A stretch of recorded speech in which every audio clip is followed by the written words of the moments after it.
वंदे मातरम। पुनः आपका Goyal institute classes में स्वागत। वंदन।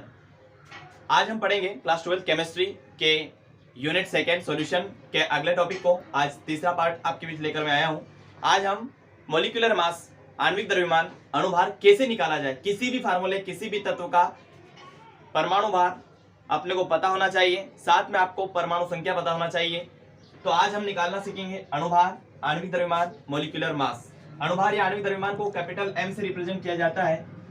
अब देखिए, किसी भी तत्व का अणुभार निकालने से पहले अपने को शर्त क्या कंडीशन अपने को पता होना चाहिए। शर्त यह है कि बस आपको परमाणु भार पता होना चाहिए। तत्व का सिंबल आपको पता है, परमाणु भार आपको पता है। और परमाणु भार याद कब होगा? जब आपको एटॉमिक नंबर पता है। आपको परमाणु संख्या अगर ज्ञात है तो आप परमाणु भार को आसानी से याद रख सकते हो। देखिएगा, मान लीजिए एम में कोई तत्व है जिसका आपको क्या निकालना है? आणविक द्रव्यमान या अणुभार निकालना है। तो उसके लिए आपको ए पता होना चाहिए और जेड पता होना चाहिए। अब ए और जेड क्या है? क्वेश्चन आपके मन में उठ रहा होगा। तो ए होता है परमाणु भार और जेड होता है परमाणु संख्या या परमाणु क्रमांक। अब जो ए होता है ये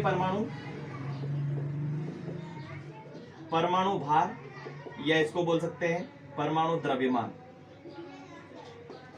Z जो होता है ये होता है परमाणु संख्या या क्रमांक। अब ये पता होना चाहिए हमको किसी भी तत्व के परमाणु भार और परमाणु संख्या के बारे में।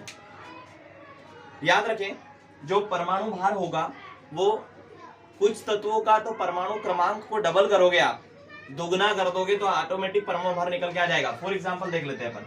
हाइड्रोजन का परमाणु क्रमांक 1, परमाणु भार होता है 1। ऑक्सीजन का परमाणु क्रमांक होता है 8, परमाणु भार होगा 16। डबल हो रहा है ना। उसके बाद सल्फर का होता है, सल्फर का सिंबल एस होता है। सल्फर का परमाणु क्रमांक अगर देखा जाता है तो 16 होता है, परमाणु भार हो जाएगा इसका 32। उसके बाद अगर देखा जाता है तो कार्बन का परमाणु क्रमांक होता है 6, डबल हो जाएगा 12। ये जो संख्या ऊपर लिखी हुई है ये हो गया परमाणु भार, और जो संख्या नीचे लिखी हुई है ये हो गया परमाणु संख्या। ठीक है, तो परमाणु संख्या और परमाणु क्रमांक पता होना चाहिए तो हम किसी भी तत्व का जो है मॉलिक्यूलर मास, अणुभार या आणविक द्रव्यमान निकाल सकते हैं। फॉर एग्जांपल देखिएगा किस प्रकार से किसी भी तत्व का आप आसान तरीके से आणविक द्रव्यमान, अणुभार कैसे निकालें। CO2 का आणविक द्रव्यमान निकालना है।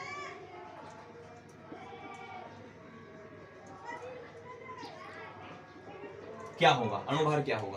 तो इसके लिए मैंने कंडीशन बताई, आपको परमाणु भार पता होना चाहिए। परमाणु भारों का योग करेंगे हम। इसके लिए फार्मूला होता है किसी भी तत्व का आणविक द्रव्यमान या अणुभार बराबर परमाणु भारों का योगफल। ठीक है, देखिएगा इसके लिए सूत्र होता है। सूत्र किस प्रकार से प्रयोग करना है आपको? परमाणु भारों का योग, परमाणु भारों का योग। अब परमाणु भारों का योग किसके परमाणु भार? जो तत्व आपको दिया जाए कि आपको H2SO4 का निकालना है, HCl का निकालना है, या जल का निकालना है, कार्बन डाइऑक्साइड का निकालना है, जिसका निकालना है उसके जो भी तत्व हैं उन तत्वों का परमाणु भार प्लस करेंगे। प्लस करने के बाद उनका योगफल आप करेंगे तो आपका ऑटोमेटिक निकल के आएगा क्या? अणुभार या आणविक द्रव्यमान। ठीक है, देख लीजिए। अब यहाँ पर CO2 का निकालना है। सबसे पहले अपने को पता होना चाहिए कि कार्बन का परमाणु क्रमांक और परमाणु भार कितना होता है और ऑक्सीजन का परमाणु भार और परमाणु क्रमांक कितना होता है। देखिए, कार्बन का परमाणु क्रमांक कितना होता है? कार्बन का होता है परमाणु क्रमांक 6 और परमाणु भार कितना होता है? 12। ठीक है, इसका पता चल गया। कार्बन का परमाणु क्रमांक 6, परमाणु भार होता है 12। ऑक्सीजन का होता है कितना? 8 और 16। ठीक है, अपने को आवश्यकता किसकी है? परमाणु भारों का। तो ऊपर वाले की आवश्यकता होगी अपने को। देखिए M/CO2 मतलब कार्बन डाइऑक्साइड का आणविक द्रव्यमान बराबर परमाणु भारों का योगफल। कार्बन का परमाणु क्रमांक कितना होता है? परमाणु क्रमांक 6, परमाणु भार कितना होता है? 12 प्लस ऑक्सीजन का 16। कितने ऑक्सीजन है?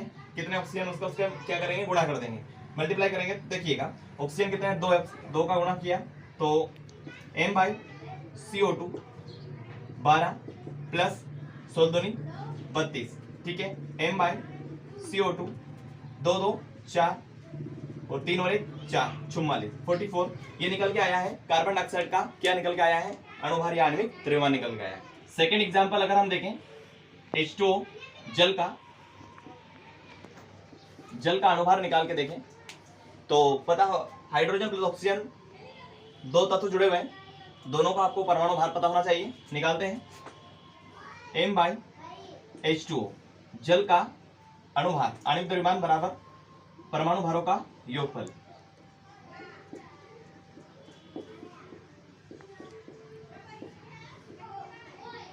ठीक है, देखिए पता होना चाहिए कि हाइड्रोजन का परमाणु भार और ऑक्सीजन का। ठीक है, m बाई निकाल सकते हो, जल का निकाल सकते हो।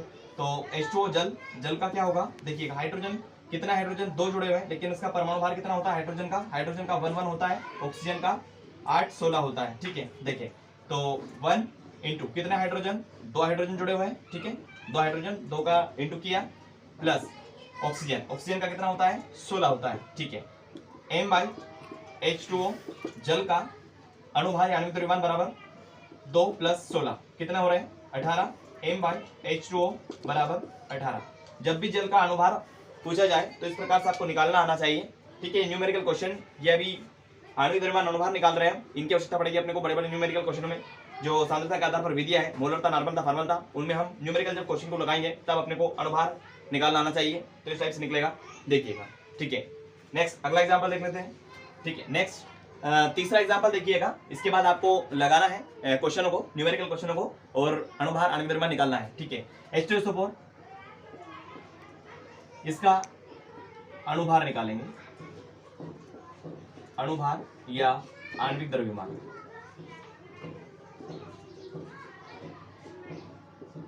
क्या होगा, ठीक है, तो इसके बारे में जानकारी पता होना चाहिए। H2SO4 होता क्या है, तो इसको किंग ऑफ केमिकल कहा जाता है, इसको रसायनों का राजा कहा जाता है। ये बहुत प्रबल अम्ल होता है। ठीक है, H2SO4 इसमें 2 हाइड्रोजन जुड़े हुए हैं, सल्फर एक अकेला है, ऑक्सीजन 4 जुड़े हुए हैं।